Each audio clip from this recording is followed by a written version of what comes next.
Un vector o arreglo de objetos es aquel en el que se pueden almacenar un conjunto de objetos, es decir, instancias de una clase cualquiera.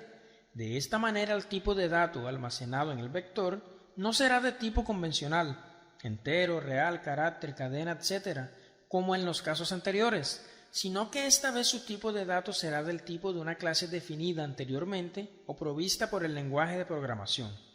En Java, la sintaxis para declarar vectores de objetos es la siguiente, donde nombre clase es el tipo de la clase que le corresponde a cada uno de los objetos que se almacenan dentro del vector.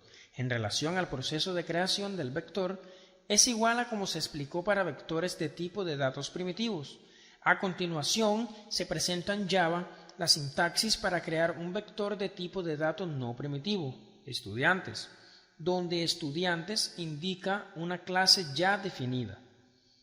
La anterior línea de código genera la creación de una estructura de datos vector llamado vector estudiantes, donde se pueden almacenar objetos de la clase estudiantes.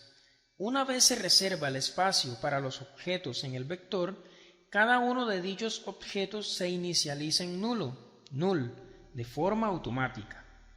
En cuanto al encapsulado de un vector de objetos, el diseño e implementación de los métodos modificadores y selectores es el mismo, puesto que cada uno de ellos recibe un parámetro de tipo entero int, que especifica la posición del elemento objeto de clase estudiante dentro del vector.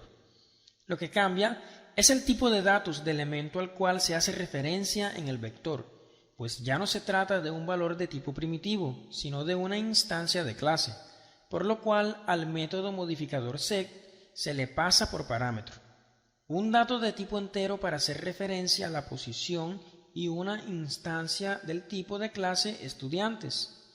El método selector del vector get retornará un objeto de clase estudiantes y se le declara de la siguiente forma. Consideremos entonces el siguiente problema, en donde se quiere registrar la información correspondiente a los estudiantes del curso de programación, correspondiente a su código, nombre y nota definitiva. Además, se requiere de un informe con el promedio de los estudiantes que reprobaron la nota y los nombres de los estudiantes que reprobaron la nota. Se crea un nuevo proyecto en NetBeans. Al crear el proyecto nos crea por defecto la clase main. A continuación creamos la clase estudiantes, la cual tiene los siguientes atributos. Código de tipo entero, nombre de tipo strings y nota de tipo float. Luego se inicializan el constructor, luego se procede a implementar los métodos selectores y modificadores de cada uno de los atributos anteriormente declarados en la clase. Una vez finalizada la implementación de la clase estudiante, procederemos a implementar la clase de nuestro vector, la cual se llamará declarar vector objetos. Una vez creada la clase declarar vector objetos, se procede a declarar atributos tamaño de tipo entero y se declara el vector llamado vector estudiantes. Como podemos observar, el vector es de tipo estudiantes, que es exactamente el nombre de nuestra clase estudiantes. En el constructor de la clase declarar vector objetos se inicializan la variable tamaño y nuestro vector. Luego se implementa el método crear vector. Ahí se instancia el vector declarado y se le asigna el tamaño que éste tendrá, de manera que ese tamaño es el que se le manda por parámetro al método selector setTamaño, implementado a continuación. Luego se crea el método modificador del vector. Como se puede observar, es parecido al de vectores explicado en la unidad 2. Lo único que cambia es el tipo de dato, dado que éste almacenará un objeto y no un dato de tipo primitivo. Se implementa el método selector del vector, el cual nos devolverá el objeto almacenado en una posición. Este recibe 2 la posición por parámetro. Y por último, se implementa el método promedio reprobados. Este método será explicado más detalladamente como se muestra a continuación. Supongamos que nuestro vector objeto es el siguiente. Como vemos, en cada uno de sus índices tiene almacenado un objeto diferente de la clase estudiante con sus respectivos atributos. Como el tamaño del vector 3 en este caso, recorremos el arreglo con un ciclo for. Luego, con un condicional, se pregunta si lo que tiene el vector en esa posición en el campo nota es menor que 3. Se incrementa nuestro acumulador suma con el valor de la nota más el valor actual de suma y además la variable contador se incrementa, como se muestra a continuación. Como se puede observar, hacemos uso del método selector del vector, el cual recibe la posición o índice del vector para indicar en la casilla donde vamos a tomar el valor. Además, se accede al atributo mediante el método selector de este mismo. De esta manera podemos acceder a datos almacenados en una posición determinada y el valor del atributo en específico. Al finalizar el recorrido se pregunta si contador es mayor a 0, para no dividir por 0 dado que esto no está permitido. Si es mayor que 0 nos retornará el valor que tenga suma dividido entre el valor que tenga contador. Con esto finalizamos el método promedio reprobados. Una vez explicado el método, nos moveremos a la implementación de la clase main. Se declara un método público estático para mostrar el vector, el cual recibe un objeto de la clase declarar vector objetos.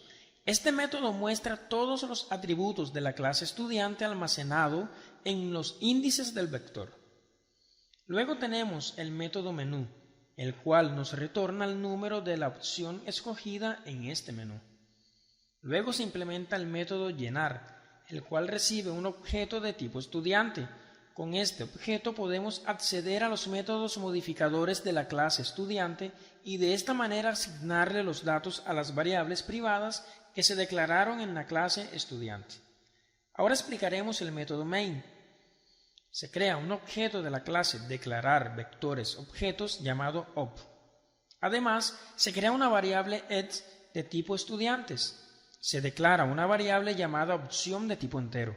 Luego se iguala esta variable al menú, el cual nos devuelve el número de la opción que se escogió. Ahora el suite nos evalúa esa variable. Dependiendo del dato que tenga, se ejecutará un bloque de código en específico. Si la opción es 1, se ejecutará el bloque de código que está en el case 1. Se pide ingresar el tamaño, que es mandado como parámetro al modificador sectMano. Luego se ejecuta el método crear vector. Luego se itera con un ciclo for, el cual cada vez que se ejecute se crea una nueva instancia de la clase estudiante y luego se llama al método llenar. Anteriormente se explicó cómo funciona. Luego se le manda por parámetro al método modificador de vector la posición o índice del vector y el dato, que en este caso es el objeto de la clase estudiante. Luego se ejecuta el método mostrar vector, que recibe como parámetro el objeto creado de la clase declarar vector objeto y nos muestra todos los datos almacenados. Si la opción es 2, se ejecuta el método mostrar vector, que recibe como parámetro el objeto creado de la clase declarar vector objeto. Si la opción es 3, se ejecuta el método ya explicado, el cual es promedio reprobado. Si la opción es 4, se ejecuta el código que nos permite visualizar los estudiantes en el cual la nota almacenada es menor que 3. Y si la opción es 5, el programa finaliza.